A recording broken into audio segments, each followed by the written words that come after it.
There are many people who say they love the teachings, they like the teachings of Islam, Sheikh, and if you ask them why they haven't become Muslims, they have no answer. But they've heard about the teachings of Islam, and they're just sort of waiting for a sign. Is there any advice that you would give to those people if they're in the room?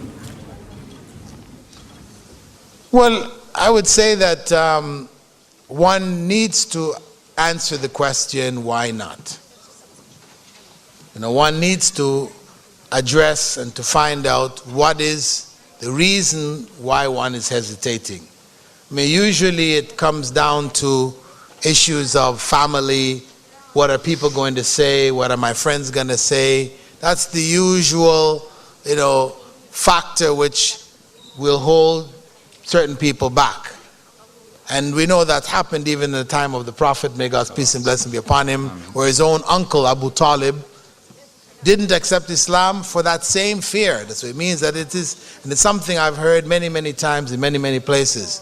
But for those of you in the audience who might have that thought or have that obstacle, then you have to reflect on the fact that we don't know when our time is going to come.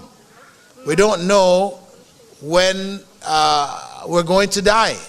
If we have an awareness of the truth, then we need to commit ourselves to the truth, take it on, and know that God ultimately will provide, will protect, and will help us through the rest of our life.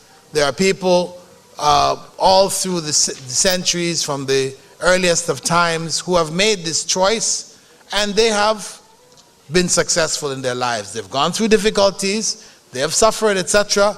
But all of this is for the good. If one is sincere, it will serve to make one a stronger believer. And ultimately, when we stand before God on the day of judgment, He's not going to ask us about our family, our friends, our neighbors, etc. He's going to ask us about ourselves. Why we didn't make the choice when we could.